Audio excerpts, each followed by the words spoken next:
السلام علیکم ورحمۃ اللہ وبرکاتہ۔ ترجمہ قرآن جماعت میں سے آج کا ہمارا ٹاپک رہے گا موضوعتین کی ایکسرسائز۔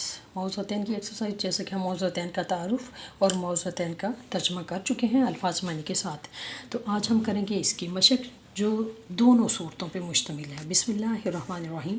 سب سے پہلے درست جواب کی نشاندہی کریں۔ درست جواب کی نشاندہی میں سب سے پہلا سوال ہے، سورۃ الفلق اور سورۃ الناس کو کہا جاتا ہے حوامیم، مسبحات، موضوعتین، مقطعات۔ تو ہم نے پڑھا ہے سورہ فلق سورۃ الناس کو بولا جاتا ہے موضوعتین۔ برائی سے بچنے کے لیے توفیق ضروری ہے، اللہ تعالیٰ کی، والدین کی، فرشتوں کی، دوستوں کی، اللہ تعالیٰ کی۔ حضرت محمد صلی اللہ علیہ وسلم موضوعتین پڑھتے تھے، کھانے سے پہلے، نماز سے پہلے، نیند سے بیدار ہو کر سونے سے پہلے۔ تو حضرت محمد صلی اللہ علیہ وسلم موضوعتین پڑھتے تھے سونے سے پہلے۔ ٹھیک ہے، ہمارا جواب رہے گا سونے سے پہلے۔ موضوعتین میں اللہ تعالیٰ کی پناہ مانگی گئی ہے۔ موضوعتین میں اللہ تعالیٰ کی پناہ مانگی گئی ہے، دنیا کی تمام آفات سے، آخرت کی تمام آفات سے، دنیا و آخرت کی تمام آفات سے، بڑھاپے سے۔ تو موضوعتین میں اللہ تعالیٰ کی پناہ مانگی گئی ہے دنیا و آخرت کی تمام آفات سے، ہمارا جواب رہے گا۔ موضوعتین میں اللہ تعالیٰ کی کس صفت کا اعلان کیا گیا ہے؟ ربوبیت، خالقیت، رزاقیت، کبریائی۔ موضوعتین میں اللہ تعالیٰ کی صفت ربوبیت کا اعلان کیا گیا ہے، صفت ربوبیت۔ اس کے بعد ہمارے پاس ہے مختصر جواب دیں۔ مختصر جواب میں سب سے پہلا سوال ہمارے پاس ہے، قرآن مجید کی آخری دو صورتوں کو موضوعتین کیوں کہا جاتا ہے؟ دونوں آخری صورتوں کو موضوعتین کیوں کہا جاتا ہے؟ تو ہمارے پاس جواب تعارف میں موجود ہے۔ ان دونوں صورتوں کو موضوعتین اس لیے کہا جاتا ہے کہ ان دونوں صورتوں میں انسان اللہ تعالیٰ کی پناہ میں آتا ہے، اللہ تعالیٰ کی پناہ مانگتا ہے۔ نمبر 2 پہ ہمارے پاس موجود ہے، موضوعتین کا مرکزی خیال بتائیں۔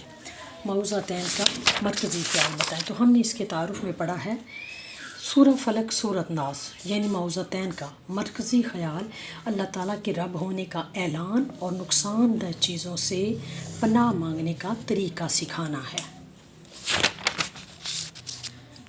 جی، نمبر 3 پہ ہمارے پاس آتا ہے سورۃ الفلق میں کن چیزوں سے پناہ مانگی گئی ہے؟ سورۃ الفلق میں صرف سورۃ الفلق میں کن چیزوں سے پناہ مانگی گئی ہے؟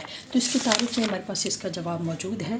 سورۃ الفلق میں اندھیری رات، جادو اور حسد وغیرہ کی برائی اور نقصان سے اللہ تعالیٰ کی پناہ حاصل کرنے کی دعائیں سکھائی گئی ہیں۔ نمبر 4 پہ ہمارے پاس آ رہا ہے ایکسرسائز میں، سب سے بڑی طاقت کس کی ہے؟ سب سے بڑی طاقت کس کی ہے؟ تو ہم نے اس کے تعارف میں پڑھا ہے کہ سب سے بڑی طاقت، ان موضوعتین کے مطالعے سے ہمیں معلوم ہوتا ہے کہ سب سے بڑی طاقت اللہ تعالیٰ کی ہے۔ نمبر 5 پہ ہمارے پاس ہے سورۃ الناس میں کن چیزوں سے پناہ مانگی گئی ہے؟ پہلے ہمارے پاس سوال تھا سورۃ الفلق کے بارے میں، اب ہم سے پوچھا گیا سورۃ الناس کے بارے میں۔ سورۃ الناس میں کن چیزوں سے پناہ مانگی گئی ہے؟ تو موضوعتین کے تعارف میں جہاں سورۃ الفلق کے بارے میں ہمیں بتایا گیا، وہاں ہی ہمیں سورۃ الناس میں بتایا گیا کہ برائی کی طرف بلانے والے انسانوں اور جنات کے مقابلے میں اللہ تعالیٰ کی توفیق سے فتح حاصل کر سکتے ہیں۔ ٹھیک ہے، تو ہم چاہیں تو اسی طرح سیم ورڈز میں بھی اس کا آنسر دے سکتے ہیں، لیکن زیادہ بیسٹ رہے گا کہ ہم سوال کے الفاظ کے مطابق اس کا آنسر دیں۔ سورۃ الناس میں کن چیزوں سے پناہ مانگی گئی ہے؟ تو ہم بولیں گے سورۃ الناس میں برائی کی طرف بلانے والے انسانوں اور جنات سے اللہ تعالیٰ کی پناہ مانگی گئی ہے۔